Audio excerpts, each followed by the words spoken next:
Yeah. Guess who's back? Guess who's back? Guess who's back? Oh my goodness. Oh my goodness. We are 5 days away. 5 days away. I cannot wait.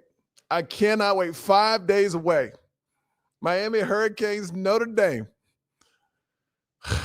I was talking to Gio Milian today. And by the way, I got to throw it up there. What's up, AJ? What's up? I got to throw it up there, man. I got to throw it up there. It's going down. Gio, Yo, and Dono. Fort Lauderdale Improv. It's a free live podcast. We want all the Miami fans there. It's going down 4:30 this Friday. Fort Lauderdale Improv. I'm be honest with you, Canes fans. Can I be honest with you for a second?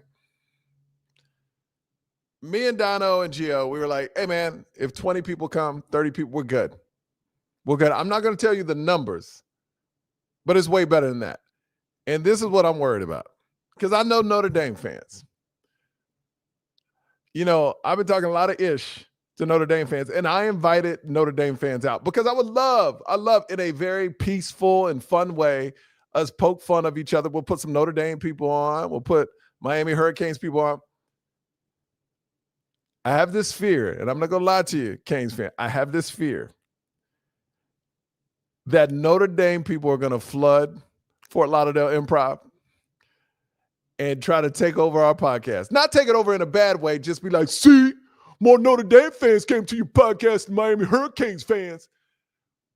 For some reason, man, and maybe I'm wrong.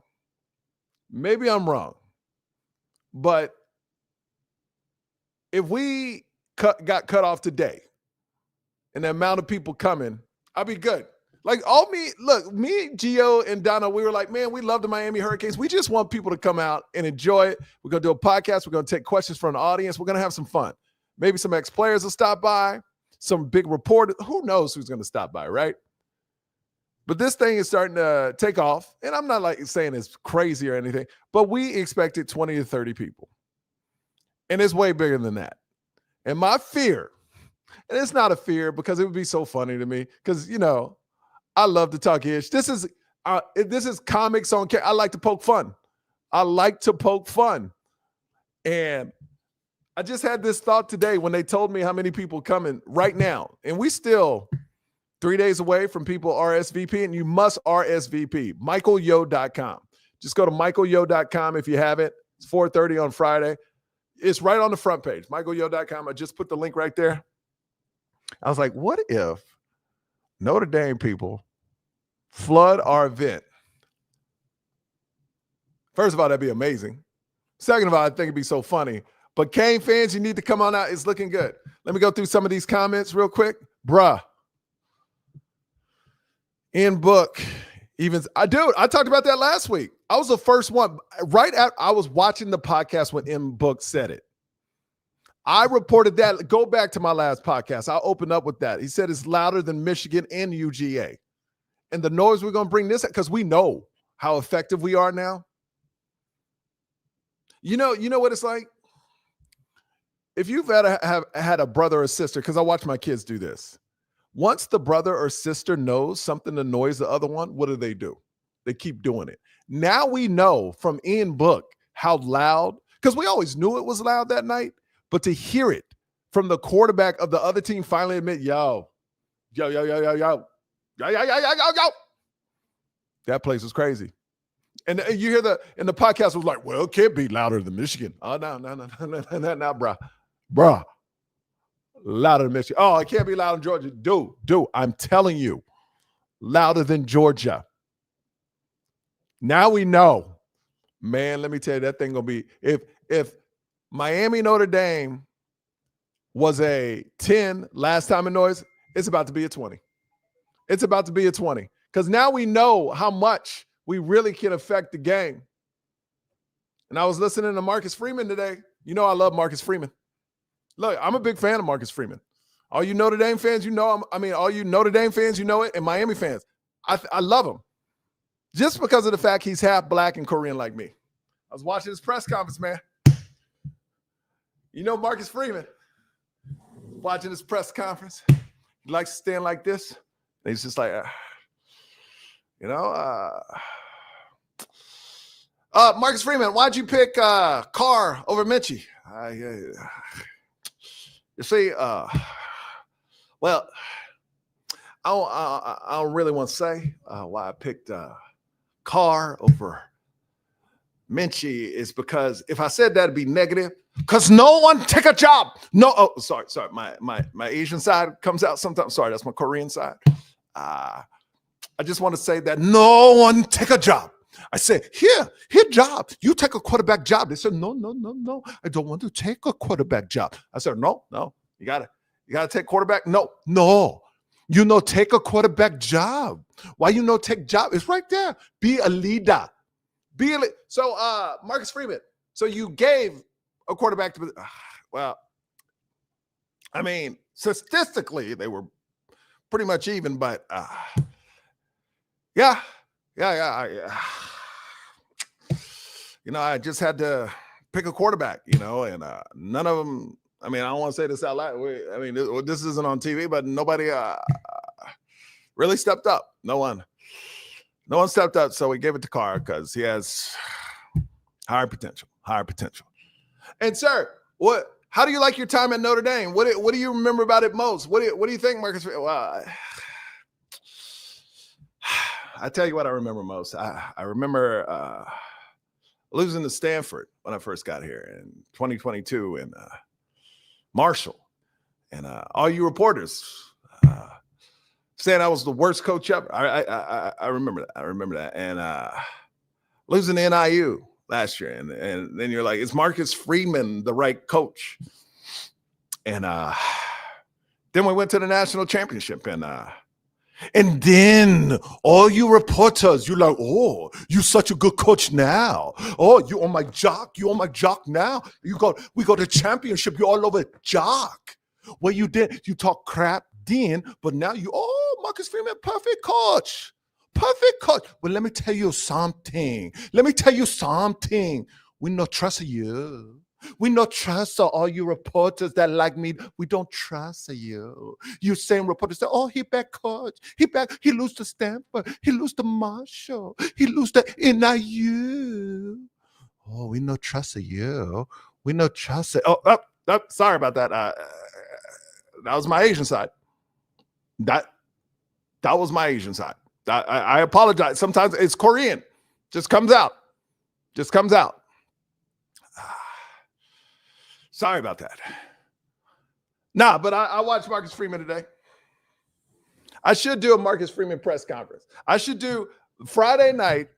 Well, not Friday, Thursday. Maybe tomorrow night I'll do a breaking news Marcus Fake Freeman press conference. Marcus Fake Freeman press conference. Oh, wait. We got some comments coming in. I love it. Byron McKinnon. Oh, my goodness. That is hilarious. People love my Marcus Freeman impression. We both Black and Korean. I support Marcus Freeman. I like the way he kind of says, I don't know what's going on, but we had to give it to Carr because no one stepped up. That's basically. And then, what Marcus Freeman really wants is his Asian side to do I would love to see Marcus Freeman Asian side just come out like, oh, you make a fun of me when we lose to Stanford, when we lose to Marshall. Oh, I know you. And now you reporters like, oh, you're so good, Marcus Freeman. You're so good. But I know who you really are. You trash. And all you fans, Notre, I can't even say Notre Dame fans. I don't trust you either because you're the one that crap on me when I was losing to Stanford and Marshall. I remember you.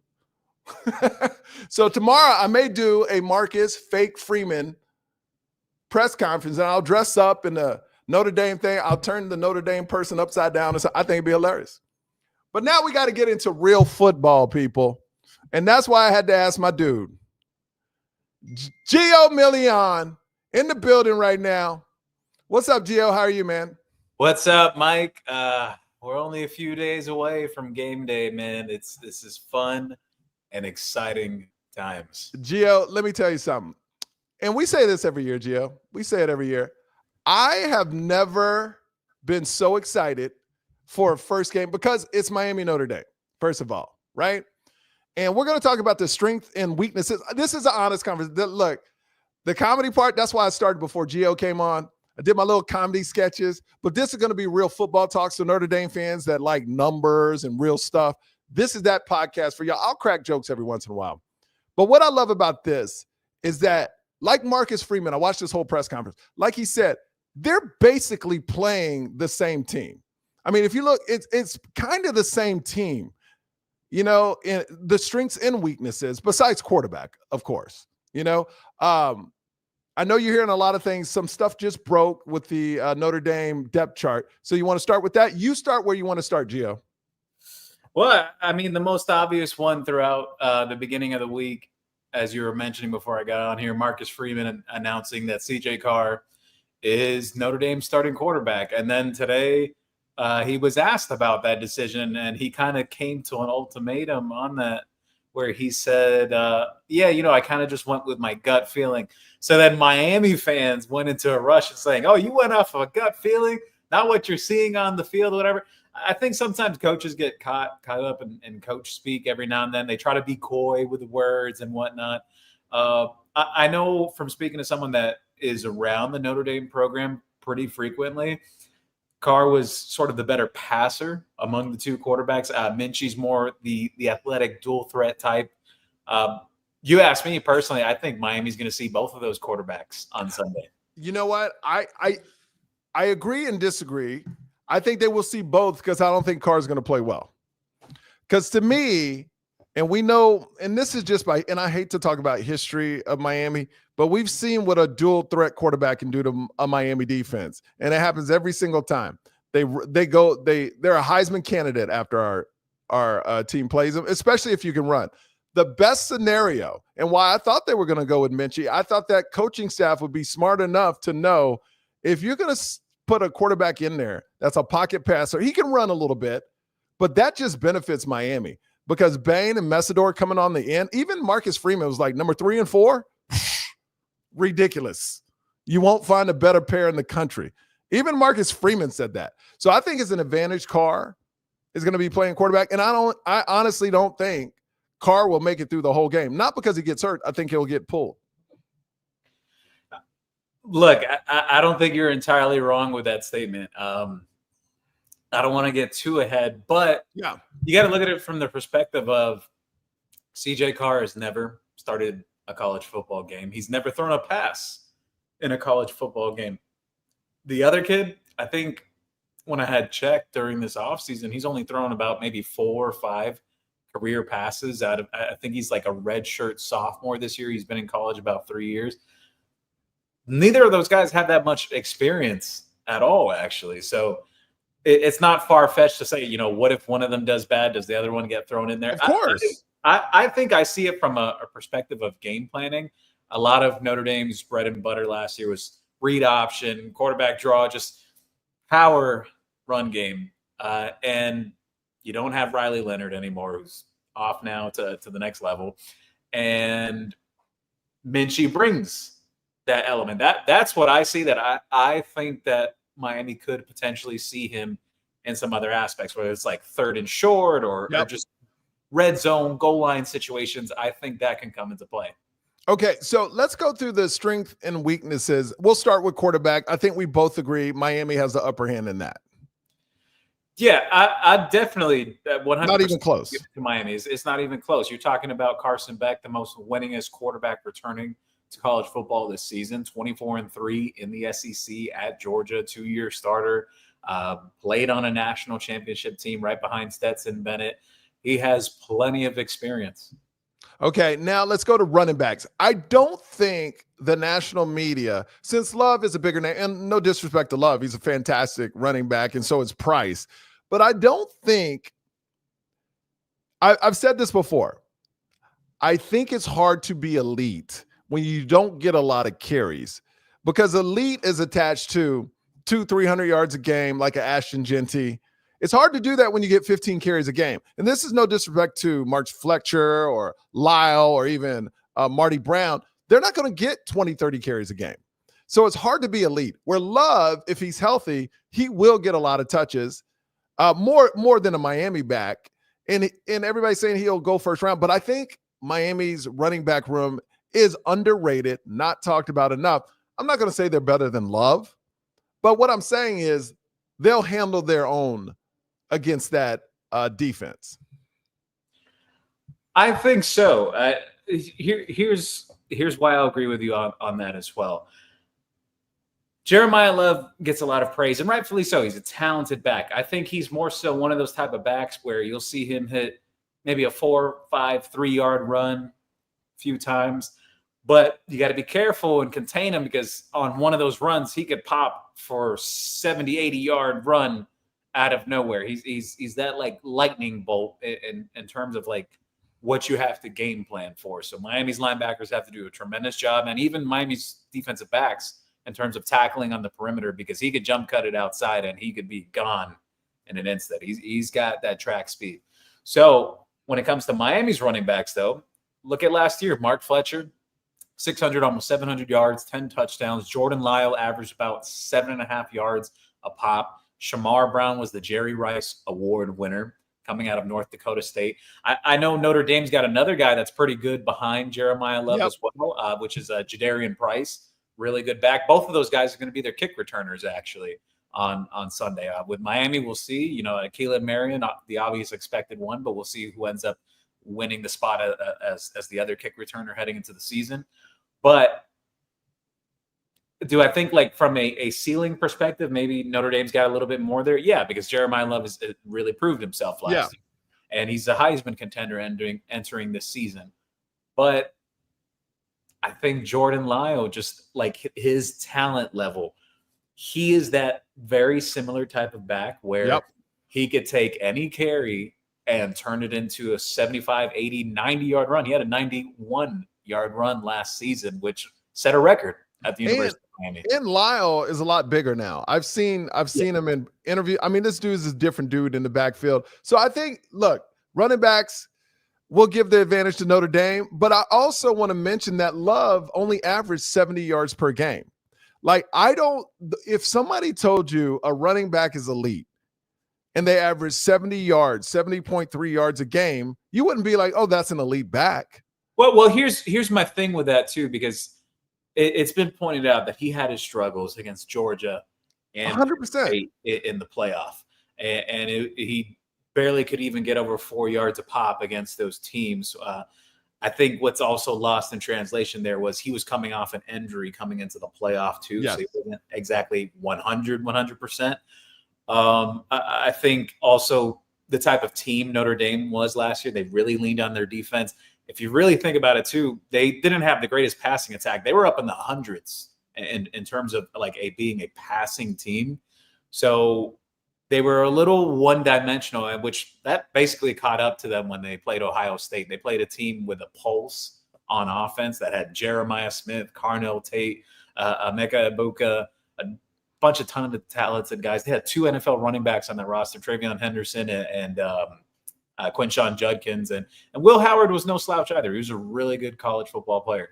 So I think when they faced a team with the pulse on offense, because everyone knows that Penn State's grind them, smash them offense, Indiana was not going to compare in the talent aspect with Notre Dame in the playoff. And then Georgia, their offense was basically destroyed without Carson Beck anymore. I think you can make the argument if Carson Beck played in that game, Georgia would have had a really good chance to beat Notre Dame, regardless of their issues last year. And their receivers couldn't catch a cold in Georgia. So do you think, look, I'm sure Carson Beck moved on, but do you think this is a kind of thing where in the back of Carson's mind, it's like, oh, if I win this game against Notre Dame, I can kind of stick it to Georgia. Not that that's his main emphasis going into this, but it has to be in the back of his mind. Yeah, well, that he would have ended up playing them in the playoffs last year. I have a very strong inclination towards that if he did play against Notre Dame, we may not be talking about Carson Beck at Miami right now. We may be 100%. talking about someone else, another SEC quarterback, but I can't get too deep into that. No. But it's it definitely worked out in the best way for Miami, though. You know, just all the stars happened to align, and Beck ended up here. But I'm with you, Mike, that I think Miami's running backs going into this game, they do get discounted, Yes. and especially because even Mark Fletcher was asked that question today, and I had quoted it down too, and he had said something along the lines of, look, you know, people are going to talk, but at the end of the day, we just got to play. Yeah. Let the play speak for itself. And you know what? This is a live podcast. Leave your comments. And Youssef actually made a great point that people are starring and, you know, kind of mentioning, and we kind of forget about this. It's amazing we're talking about Indy's running backs. Last time I checked, Fletcher and Lau was committed to OSU. So really, if you think about it, we got 2 OSU running backs in the backfield. Yeah, they both would have been key guys for Ohio State between last year and this upcoming season. Okay, let's talk about offensive line.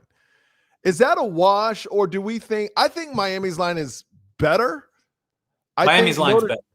Okay, we agree. I don't understand all the – I know Notre Dame's line is good, but I don't even know why it's in the same sentence as the Miami Hurricanes offensive line. I mean, can you tell me why? It shouldn't be, and I'll tell you one big reason why right now. They're projected right guards for this upcoming season because they lost Charles Jagasaw to a lower extremity injury, and he's basically considered out for an extended period of time. Marcus Freeman confirmed that today. So they have Gerby Lambert, who's a true freshman guy coming into the program. That's going to be their starting right guard in that very first game. And he's going to be going up against grown men like Ruben Bain, Akeem Mesidor, Ahmad Moten, David Blay, who's built like a house, a very wide body nose tackle, Justin Scott. I could continue on naming the names, but they have some returning guys. They have some guys that got key snaps last year. But I look at that right there. You're only as strong as the weakest link on that offensive line. It's a very, very true statement. And I look at that from that aspect. That guy's going to be making his first start too, aside from CJ Carr. So that's already questions right there. I think Notre Dame's receivers room, we'll get into that in a moment, but I think that's maybe their biggest strength coming into this game. That's where they're really going to Miami. Big shout out to Amon Richards. If Bell had a UGA logo, they'd be saying he's the best LT. Yes, a left tackle in college, 100%. It's all about logos. Miami has the logo that sells, but Miami doesn't have the logo that gets respect. You know what I mean? From the college football gods or whoever that is up there. They love to hate Miami. That's basically what it boils down to. You even look at it by TV ratings last year. Yeah. Every game that Miami played in, that there was some level of stakes at hand, whether it was the Virginia Tech game on a Friday night, the Florida game, the Louisville game. Not everyone was watching that because they love Miami. They were watching that because they were hoping Miami would lose. 100%. So turn around and say, we told you so. Yeah. So let's talk about receivers, because I will disagree with you on the receivers, but tell me why you think they have the upper hand in receivers. I think just they have a bit more experience on their side. I think Miami has a higher ceiling with their room between guys like Trader, Tony, Joshua Moore. CJ Daniels is already a very proven commodity, but I look at it from the experience factor. Notre Dame's got 4 guys that have played in real college football games and have actually produced. Jaden Greathouse really stepped up for them in the playoffs last year, potentially has a bit of a better passer as a quarterback this year. You know, that Notre Dame may not run as effectively as they did last year, but I think it stands to reason that CJ Carr is a better passer than Riley Leonard, which they were really limited in that aspect a year ago. And I watched CJ Carr coming out of high school too. But aside from Jaden Greathouse returning and Jordan Faison returning as well, who's a really good athlete, he's going to be helping them out in the slot there. They also have Malachi Fields, who transferred in from He's Virginia. good. Now that guy's good. tremendously good. Yes, very good. good. He's had almost 2,000 yards over the last 2 seasons with Virginia, like 16 touchdowns around that mark or so. He's a really productive guy. He's likely going to be their number one unless Jaden Greathouse makes another jump this year. And then you have Pauling. I forget his first name. Let me take a look at the depth chart. Will Pauling, who I believe he had played at Wisconsin or Cincinnati before. I think he was at both of those programs. He had about 1,200, 1,300 yards over his last 2 seasons. So he's got some decent production himself as well. Those are their top 4 guys heading into this game. I've said this all offseason in regards to this matchup, Miami facing Notre Dame on Sunday. Miami made this investment with the defensive backs that they have. You're going up against a quarterback who's making his very first ever collegiate football start in a hostile environment. Notre Dame fans saying, oh, no Miami fans are going to be there, whatever, blah, blah, blah, blah, this and that. The fans will all be gone, and just all the trash talking that they're saying. But everyone knows that environment's going to be even crazier at a kickoff than what it was in 2017. I just want to pause it right there, actually, and paint a vivid picture for people. Think about it. It's Labor Day weekend. It is the only game that's going to be on Sunday. All eyes are going to be watching. I know more people coming into town for this game, friends, acquaintances, just people I know, even in the media side of things, than the 2017 matchup, which was in the middle of the season. And the reason why is there's so much hype that's been built around this game for an entire, like, we're talking 8-9 months now that this has just been constant ever since last season ended. It's been talked about over and over again. And then on top of that, Notre Dame being the national championship runner-up, it hypes it up even more into just overdrive. And that stadium's going to be, it's total madness. Did you see the in-book interview? Yes, I did. Where he said Miami was the second loudest place he ever played in, louder than Michigan, louder than Georgia. And they asked, what was it? And this is what I love. This is when you in-book knew the Miami crowd. He goes, it wasn't a normal crowd. It was more like a party.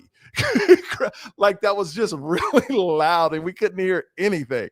And that's what I love. That's what I love about the whole thing. And he goes, just that atmosphere is crazy when you walk into Miami. Because here's the thing with college teams that come into Miami. If you think we're not going to show up, we love events.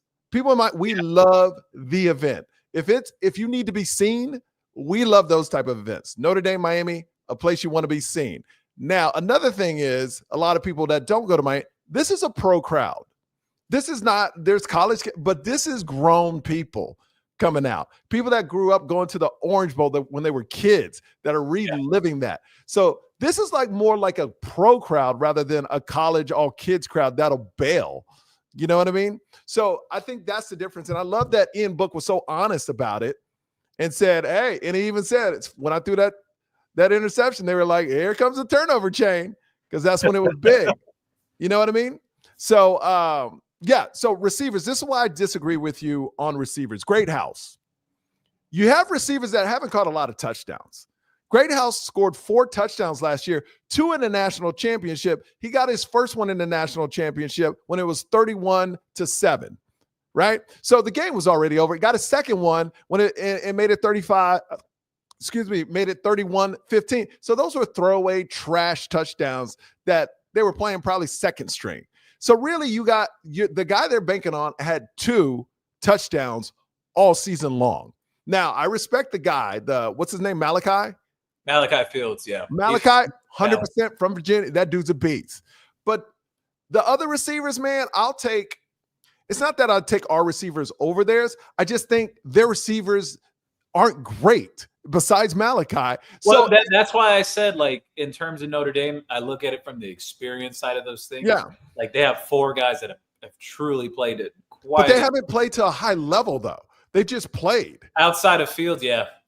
I mean, it's kind of to me, it's kind of like being a comedian doing it 20 years, but you have 5 years of stage time. Like you were there, but you haven't done anything. You're still a rookie because you didn't do anything when you were playing. So to me, Notre Dame's receivers, their fans yelling about the receivers, It's not. You got a guy that scored 2 touchdowns all season and got 2 garbage touchdowns in the national championship. No disrespect to him. Let me ask you, Mike, because this has been a highly discussed position throughout the offseason. And I've told people over and over that my take on it, that I feel like the receiver room is going to be fine, that I've shared this over and over, that Kevin Beard, every single time he's ever been a receiver coach at Miami, his groups always produce. Yep. Shannon Dawson's offense, the proof is in the pudding there. At every stop he's had, his receivers produce. So I don't get entirely concerned about that. But yeah, it's like, I'll ask you this question. Who do you think are the 3 starters? Like your slot, and then your X and your Z going into the game? I think they will give Malachi a shot just to run him out there, because I feel like here, and I'll say this before I name my starters, is the one position on offense I feel you can be a rookie. It'd be a rookie sensation where you don't need a lot of experience, is receiver more than in the trenches. Because when you're a freshman coming in, you're going against grown men in the trenches that have been in the weight room for 4 years, and they're just way stronger than you. I said this the other day on another interview. Florida receivers are just different.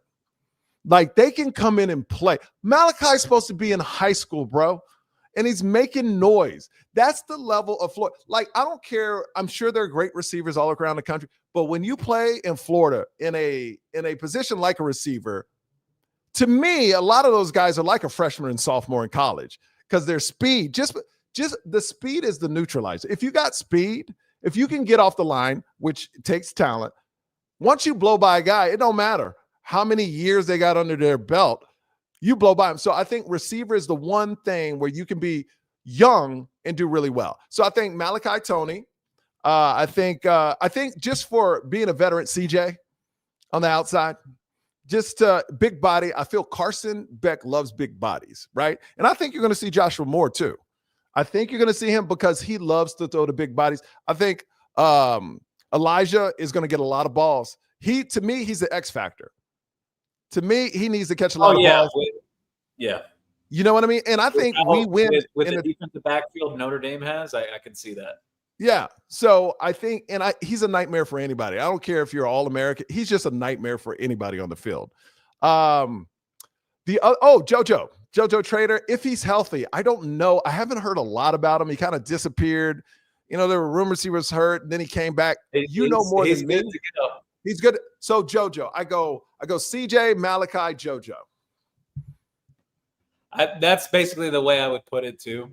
I think you'll see a lot of Ray out there as well. I think you're going to see Josh Moore, Keelan Marion, those other guys. I think you'll see out there too. There's going to be rotation there, but like I said earlier, like I like Miami's ceiling of their room better than Notre Dame. I just give the experience factor to Notre Dame with the position going into the game. I get that, but to me, receiver, and I may be ignorant saying this, and y'all can, after the game, if we lose, you can come back at it. But I've never thought experience in receiver, and Amon Richards can tell me that because he was a freshman sensation. You know, nobody was like, oh, well, he's a freshman, he's not going to be able to play against these All-American. No, he just came out and balled. So to me, experience doesn't mean as much as being a receiver as on the offensive line as a quarterback or even a running back to pick up blitzes and things like that. Like, you need to know where to go. So that's my take on receiver. I think our receivers will outshine Notre Dame's receivers because the 2 they got, besides the Malachi guy, that Great House guy, and no disrespect because I know he's somebody's kid, but the dude had 2 touchdowns all year, and they're talking about him like he's an All-American. Like 2 touchdowns. I don't think he's All-American level. But I'm talking about they're like banking on him. He's their guy. And I'm like, your guy had 2 touchdowns last year, you know, unless he proves me wrong. But I don't think personally Carr will have the opportunity to sit back there and throw either. Because I think the people who dumped on our defense last year on our front 7, they never looked at the defensive backs couldn't hold a receiver. Well, here's the thing about that with Notre Dame's offensive line too. You take a look at their starters. They're relatively young up front. It's not like they have a veteran laden group up front. Miami's got, look, I'll put it to you this way. They got a senior in Mark Hellbell. The left guard is going to be a fourth-year guy, a redshirt junior, and Matthew McCoy. You're going to have a 6-year guy in center, James Brockermeyer. You're going to have a 4-year full-time starter for all 4 years, Inez Cooper, and Francis Mauanoa, who has taken that right tackle job from the very first day he arrived and has not given it up. And he was a freshman All-American. He's projected first-round pick. I've seen Notre Dame fans try to say that their offensive line is better than Miami's. No. I don't see in what world that they see that. Like the edge I give them is, I think running back, I give it to them because of the talent that Love is. I give them the edge just a slight at receiver because of experience, just my view. But I think Miami's receivers have a higher ceiling. Of course. Like if they get the opportunities, we may see it. But that offensive line, I'm sorry, like, I think Notre Dame has a good group. Don't get me wrong. And they were a pretty good group even last year. But they're not like Miami's offensive line. But also that offensive line, when they had great edge rushers, they struggled. They struggled against great edge rushers. All right, let's move to defense. Oh, wait. Well, last one, actually. Tight end? Oh, Miami. So, to me, Miami 100%. And 100%. And two big reasons why. Elijah Lofton, he's going to be a problem. Alex Bowman, he's a problem. In the red zone. That's another guy that they have to account for. I know they have Eli Raridon at Notre Dame, but he didn't have a lot of production last year either. So Miami has more production going into this game at the position. And last thing, someone mentioned this today about the kickers. I never really looked into Notre Dame's kickers today. Everyone's talked about, Miami still having a kicker competition between Carter Davis and Bert Auburn. And, Bert Auburn had that good 2023 and last year was really shaky. Notre Dame's kicker is the same way, actually. Yeah. He had a really good 2023 where he was averaging about 90% converting on his field goals. Last year, he was in the 70s. So they got questions, too, entering this game. It's not like they have that all shored up. Gio, do you understand how crazy that place will go if he lines up for a field goal and it goes wide right? We'll lose our ish. We will go crazy for that. You want to go to defense now? Yeah. I definitely want to go to defense because there's been some discourse from Notre Dame fans talking about their defensive ends. They got about 4 guys that I know that are going to be very much heavy in their rotation. One of them, they just got back from a very serious injury that he's missed a lot of time. He had a pec injury and knee injury. And like their fans are, I think it was someone in their media or their fans were saying that, oh, Carson Beck, watch out or whatever. What's this guy's name again? Jordan Botello. Decent production in his career. Yeah. He's coming off serious injuries like that. And when I read that tweet, I kind of chuckled a bit. I'm like, okay, so Carson Beck is supposed to be afraid of a guy that has had, I think, is like 9 sacks over 5 seasons. He's supposed to be afraid of that. But that's what they got. Do you want to start with defensive end or do you want to start with tackles where we're both defensive ends and then we'll go to D tackles? I got a hot take on their D tackles and the size of Miami's offensive line. Yeah, I go Ruben. You never any game this year they play in, you will not get better than Ruben Bain and Akeem Messidor to me, even when we play Clemson, you're not going to get better than those two if they're on their game. And I believe Ruben Bain is back and Akeem Messidor. And I really believe the front seven's problem was not the front seven's problem. It was the defensive back problem because they couldn't get to the quarterback. Mike, you know what's funny? I was going through the metrics the other night, actually. And everyone is super down about the defense last year, and rightfully so. But you really take a closer look at it, like dig in deep. A lot of it was that secondary with like the amount of yards they were allowing, the chunk yardage plays. They were one of the worst teams in the country in pass coverage for first downs allowed. Like and explosive plays. I think they were 108th in the country in explosive plays or something. But then their rush defense was in the top quarter of the country. I think they were like 13th or 14th last year. They didn't give up much on the average yards per rush either. Miami only had, out of the 13 games they played last year, only 2 running backs eclipsed over 100 yards. And one of them was barely over 100. He got 100 because he had that long run where Jaden Harris missed his assignment in the Florida game. Aside from that, the running back that really cut up Miami last year was Basil Tootin, the Virginia guy. Well, you know what's interesting? Like you said, as far as the front seven, they were top 25 in 3 categories. I think rush yards, but it's something, I don't know the exact name of it, but it's when the front seven disrupts the quarterback, like where they get to the pressure. Top 25, and they were top 25 and something. So the front seven did its thing with a terrible secondary. Let's be honest. Yeah. Well, you saw it last year too with what Guidry was trying to do with because people were complaining. They were saying, "Oh, why is Kiko out there covering and this and that?" Like they were trying to make up for the lapses in the secondary and the miscommunication that was going on back there. So I look at it from the perspective of there's nowhere to go but up compared to that secondary last year. Miami lacked athleticism at safety. They lacked speed. They lacked size. Entirely different secondary. Now they went out and bought a whole new secondary. Yeah. We talked about how many additions was it? You had Zachariah, 8, Kobe Thomas, Xavier Lucas, Ethan O'Connor, Charles Brantley, Keontae Scott. Those are 6 guys. Yeah. 6 guys that are all going to play this year. It's a brand new secondary. You know, I was watching the Miami-Florida game because it was on the ACC network the other night.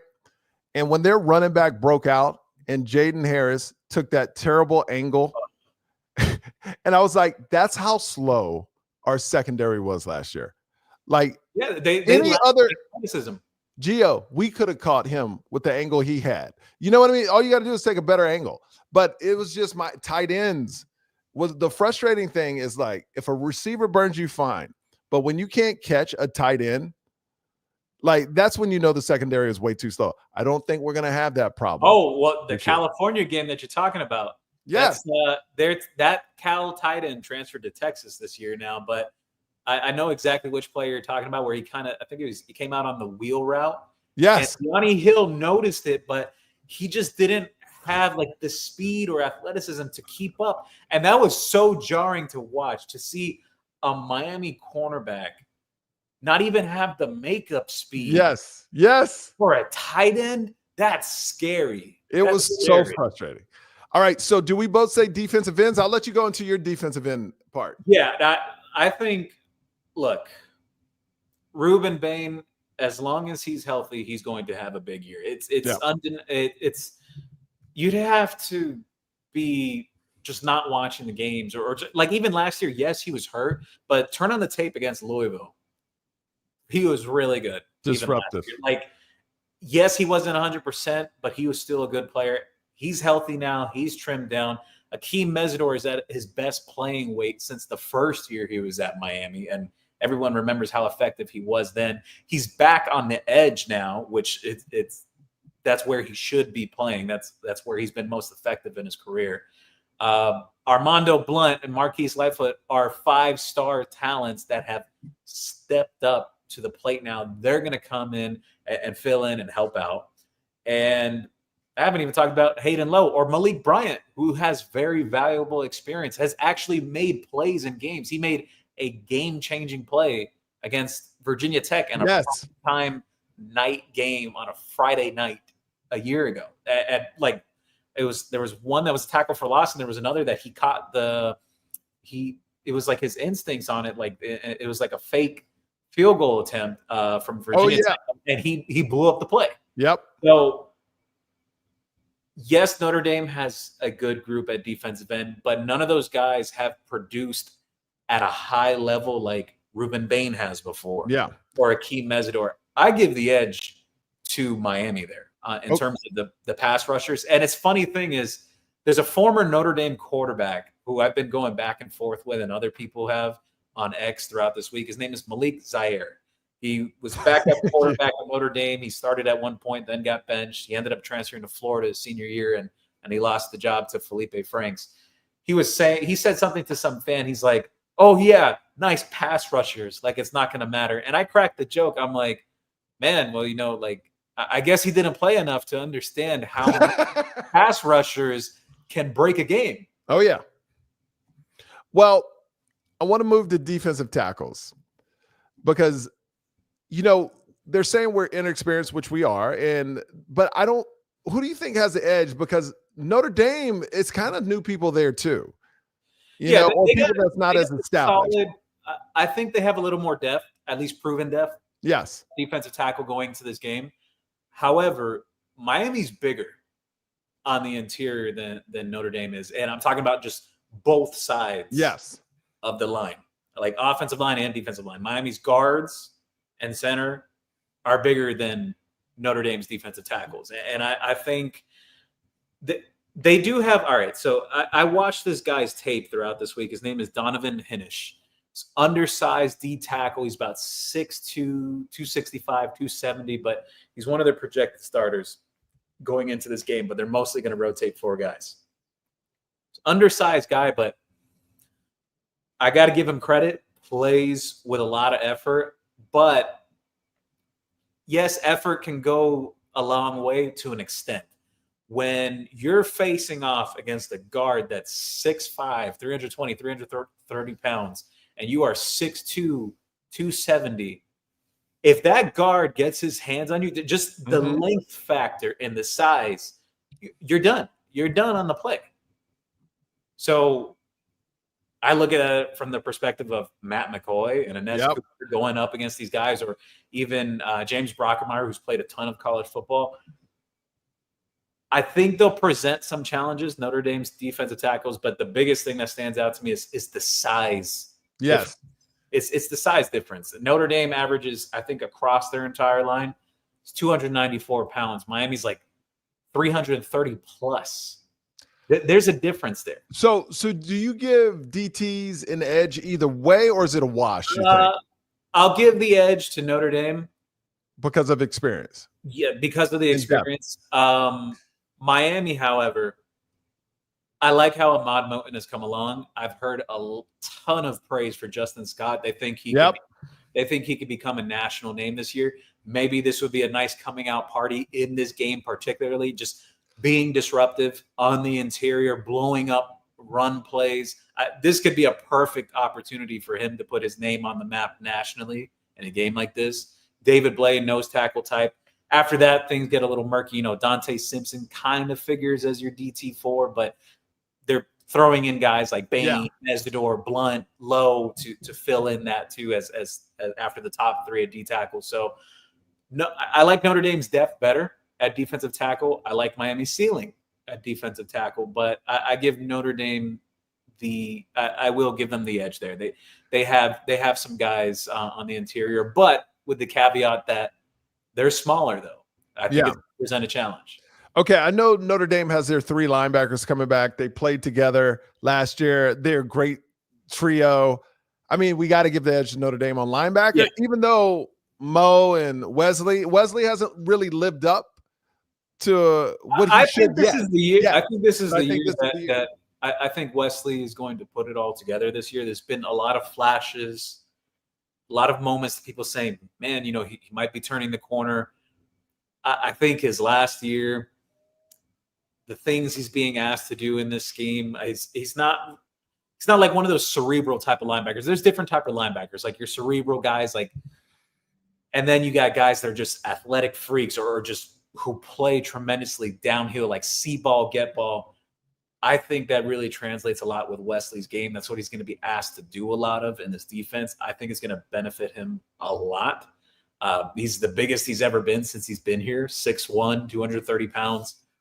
I do give the edge to Notre Dame, though. Drake Bowen, Sneed, their outside linebacker, Kingston Villamuasa, who Mario Cristobal loved coming out of high school. We recruited that guy, just Notre Dame ended up getting him. But they got some good linebackers. I'll give them the edge there. But I think Mohamed Touré, just from like a production standpoint and what he's shown in the past, I think he's better than all those guys. They got a better group, but probably Mo. They got a better group, but Miami has the best player of the linebackers. I agree with that. And one thing that doesn't, and maybe, like I said, I'm not worried about our defensive tackles, even though there's not a lot of depth in the young, because you have Mo behind them and you have layers behind them. I feel like our defensive backs, before jumping ahead, they can tackle now. They're big. They have the frame. Unlike last year, they're going to catch a pass and they're not going to break like the first tackle all the time like last year. But let's move to defensive backs. What do you want to start with? Cornerback, safeties? You take it. Cornerbacks. I know everyone's hyped that group a lot for Notre Dame. Devontae Smith, he's their nickel guy. He's played quite a bit of college football. I think he's okay. I think Deontay Scott is a better player than he is as a nickel, and that's been proven in SEC play in the past. I'm going to go with giving Miami. I know this sounds crazy because of what Leonard Moore did last year, and everyone hypes up Christian Gray. I think Christian Gray is a good player. I love his personal story too. It's tremendous. Fantastic. But I have questions about him as a player. He got burnt in the Ohio State game. Things that have shown up on the tape that are a little questionable. He's a little handsy as a cornerback too, trying to break up plays that basically are penalties and flags and holding and DPIs. I'm not saying he's a bad player, but I think he's getting hyped a little too much. Leonard Moore is the real deal, though. Yes, 100%. He may be the most proven guy of anyone going into that game of any of the defensive backs. But I'm giving a slight edge to Miami. Because O.J. Frederick was a freshman All-American. Yep. He has had a really good offseason. He's healthy. He's ready to go. Damari Brown is ready to help out there. They got an all-conference guy, 2 all-conference guys behind their starters, by the way, in Ethan O'Connor and Charles Brantley. Charles Brantley is probably not going to start on this team, and he was one of the better cornerbacks in the Big Ten. I think that should give you a really good idea where Miami's cornerback room is now compared to the past. And I haven't even talked about the guy who I think is the best NFL prospect in that entire cornerback room, Xavier Lucas. Oh. All right, I'll put it to you this way. There are alumni that have watched practice that I've seen certain things with him, but I trust the guys that have actually played the game and have seen it up close and played at that level, at the highest of levels. I've had comments mentioned to me that if that's not a first round corner, then I don't know what is. So he's had a tremendous offseason. A lot of the returns I've received coming out of these scrimmages through the spring and fall, he's Miami's best cornerback. He's the best guy in that room. I think he's going to be just that little bit that I'm going to give the edge to Miami. And I know it sounds crazy, but I think it's going to be proven in this game. I do too. And that's why. I mean, did we miss any positions? Safety is the last one. Safeties. What do you got for safeties? I'm going to give Notre Dame the edge on that one, actually. Aiden Schuler is a really good player. Enforcer type, can also create turnovers too. He was really good in the playoffs for Notre Dame last year. Young guy too. I think he's like a redshirt sophomore right now, just starting to really hit his prime with the Irish. They also have 2 other guys, Luke Talish and what's the other kid's name? Hold on. Luke Talish and Jalen Stroman both have played plenty of college football as well. I like Zachariah Poyser a lot. And he was a freshman All-American last year for Jacksonville State. I like Jacoby Thomas a lot too. But I'm giving Notre Dame the advantage there in that aspect. Just I think they're a little more proven as a unit. Coming back from last year than what Miami's is right now. Even though Miami has a lot of potential at safety. And I didn't even mention guys like Bryce Fitzgerald, who could potentially be a freshman All-American for Miami as long as he gets the opportunity. He has the talent and ability to. And Dylan Day really stepped up. But I give Notre Dame the edge on safety. All right. Did we miss anything? I think that's about it. Well, we spoke about the kicker thing. I think do you want to do a prediction? Because last year I did a prediction. I nailed the exact score with the Florida game. Or do you want to hold that for the live podcast on Friday that we're going to do at Fort Lauderdale? I'll drop mine right now. And okay. I'm still going to stick with it even on Friday when we're at the Improv. I'll mention it again. But I'm going with 38-17 Miami. And people are going to say, wow, Gio's really drinking the Kool-Aid this year. I am. I think this is Miami's most complete roster. Yep. I think you have to date back to maybe the 2005 or 2004 teams. I don't know if I want to say 2003. 2003 was a really good squad. They just weren't running the right offense behind Brock Berlin. Should have been a spread with him back then. I think they would have had much more success.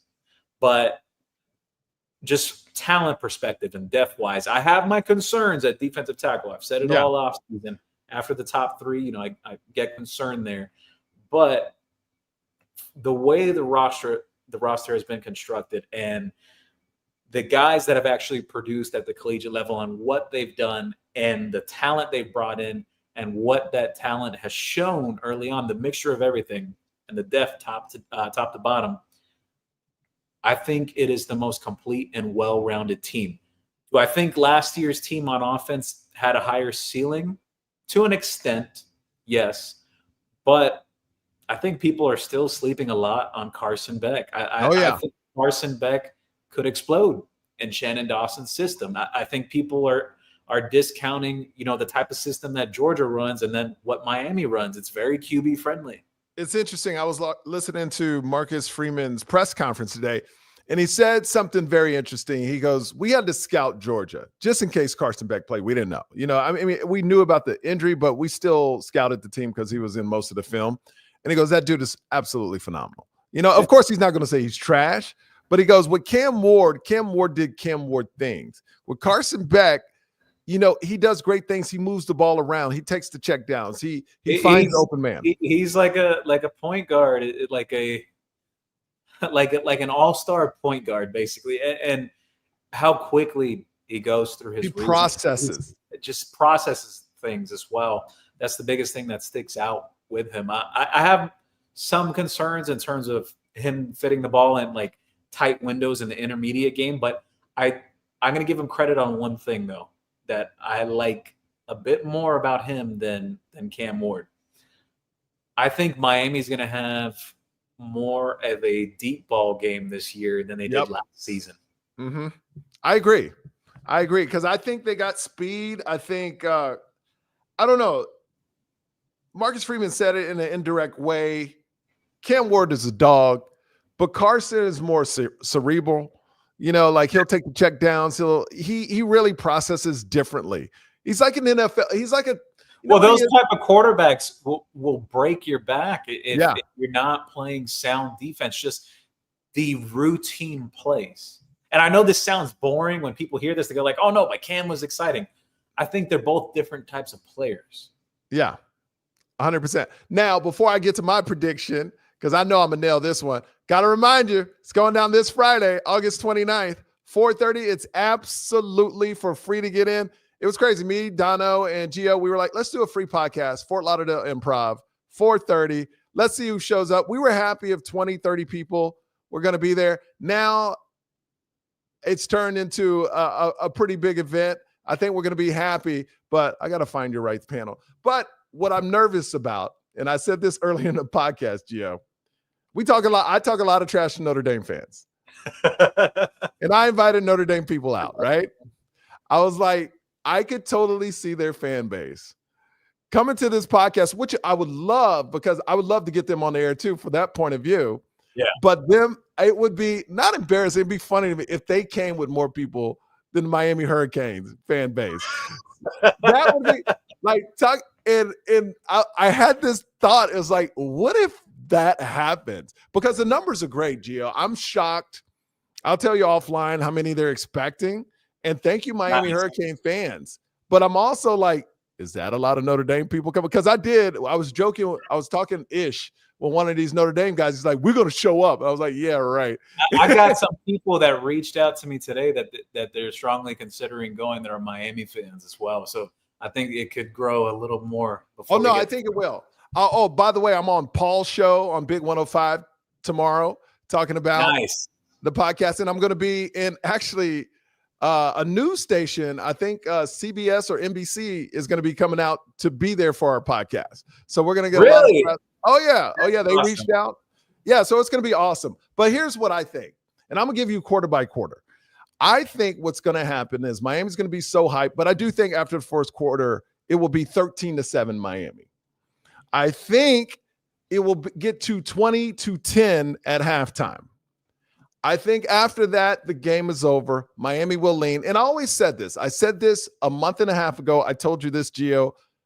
You stop their run game, you win, you blow them out. I think this game will be a blowout by Miami or Notre Dame. I don't think it's a close game either way. I went through research and I saw that the first game of the season when top-ranked teams play, it's always a blowout. There's only been one exception, 10-7 when Georgia played Clemson not too long ago. It's the only time because one team is always not prepared for the moment. You can practice all you want, but one team, once they start feeling that pressure, they'll start to crack. And I think that's going to be Notre Dame because they don't have a quarterback with that experience. I think their quarterback is going to force throws. Marcus Freeman in the press conference today was like, this guy has a little bit too much confidence and tries to throw balls where he shouldn't. You know, Marcus Freeman said that about Carr. So I believe that's what happens, 20-10 at half. And then I think it goes 27, gets to about 34. So my score is like 34-17, Miami. And hey, that's pretty close to mine. Yeah, I don't think it's close either. I don't think the game is close at all. That's my take because I think they're going to try to run. I think Heatherman's defense, because this is the one thing I asked a friend that was at the practices. I go, the only thing I need to know is the defense doing the Spider-Man thing still. When they see motion, are they pointing around or are they lost? And they were like, absolutely not. We're not seeing that at all. The communication, and that's all Miami needed was good defensive backs and communication. So I see Heatherman's attacking defense. I see them putting all this pressure on that quarterback. Like I said, I think Love he'll break one. You know, you can't stop a great running back. It's just like Florida. You remember Florida, that dude broke out. He rushed for like no yards and then had like the 60. I think you might see that, but I also think it's not going to matter. You know what I mean? So I'm going 34-17. And honestly, my heart is saying like 34-20, but it's not close, if you know what I mean. Maybe they get a trash touchdown at the end of the game when it's already over. So I'll go with 34-17, Miami, and it's not close from the kickoff. The only time it's close, halfway through the first quarter, when it's probably 7-0. I agree. People have asked me when I've mentioned what I think the score is going to be. They say, what's my reasoning behind it? I think Notre Dame will come into the game calm and settled early on. I think a turnover is going to take place in that second quarter that really starts to unravel things, and their quarterback is going to get a little rattled. Notre Dame fans saying that, oh no, like Carr is better than Beck or whatever. That's asinine and crazy to say. I'm sorry. Like, unless he is a future college football Hall of Famer that he comes into his – Unless he's Cam Ward. Well, the thing is, you know, someone asked me this question the other day. They said, you know, when have you ever seen a true freshman or a redshirt freshman come into their very first start in a hostile environment? Because Notre Dame fans say, oh, no, it's going to be quiet in there. It's not. But when have you ever seen that happen, that a true freshman or redshirt freshman quarterback come in their very first start in a hostile environment and just shake up the whole game? I can't recall that. I can't. I've been saying all off season that I think that experience with Beck is really going to come. The only thing close that was a total game changer, and he wasn't a freshman, was Tua when he came in. But that was the championship season, though. Yeah, like not the first game, but in the middle, like after halftime, and totally dominated. Well, and the thing is, Tua was like one of the top 3 prospects overall in his class. CJ Carr, yes, he was a 4-star guy, but he was not like one of the top 30 recruits overall. He wasn't. All right. So what was your final score? 38? 38-17. I think a big turnover happens in the second quarter. Things start unraveling, and Miami starts running away with it in the second half. I'll go, since you went 17, I'll go 34-20. I'll go 35-20. 35-20, Miami. I don't think it's close. I know everybody, all the blogs and the people on TV saying it's going to be a slugfest, and they're saying what the copy tells them to say. But they don't know the teams, because I try to tell people this. We're in the Miami Hurricanes bubble, and we really research who they play. When you listen to national pundits, they got to cover 20, 30 teams. They don't really get in depth. And they got like 10 producers just to hand them a piece of paper and it's like, read this. You know what I mean? Where we are like in it. We talk to you all the time about Miami. So we get in the trenches. We get in the trenches, just like Mario built. Hey, Gio, it's so good to see you. I can't wait to see you Friday, 4:30, Fort Lauderdale Improv. You must RSVP. I'll put it in there again. michaelyo.com is right on the front of my website. You can go there. And man, I'm so excited to hang out with you, Gio, with Alex Dono. I got to get him on the pod. And man, I've never been, and I can honestly say this from the bottom of my heart, I've never been surrounded by such a great group of people that support a team I love. And I've never been so excited for a first game in probably like 20 years. It's fun times. You know, the festivities begin Friday. I know Saturday we got events. Yeah, we're going to. I'll tell you what, game day is going to get here really quick, at least for us. Yeah, it is. All right, Gio, man, have a great one, and we'll talk soon. Okay, buddy? Thank you, Mike. Talk about your podcast. Who Wants Smoke? I'll be on live tomorrow. Who Wants Smoke? Weekly Miami Hurricane show that is live that I host, me and Amon Richards. That show is always brought to you by Caneswear at Miami Fanwear, the place where Miami fans shop at. They have tons of gear: Miami Heat, Miami Dolphins, Miami Hurricanes. You talking about Caneswear? Miami Caneswear, yes. Are you going to be at Caneswear tomorrow? I gotta see why. What's up? Because I've been in Atlanta shooting this new TV show. I need a orange tee. I don't care what it is, extra large, and I need a Miami hat. If you can hook that, I'll pay you for it. Okay, orange tee and Miami hat. And I want to wear it during our podcast too.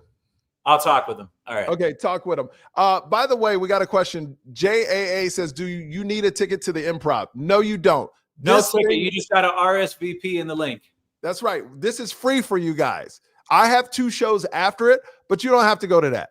I'm going to stick around for your first show, by the way. Are you really? Oh, you're going to love it, Gio. You're going to love it. All right, buddy. Hey, have a great night and go Canes, man. Go Canes. Go Canes. We'll see you later.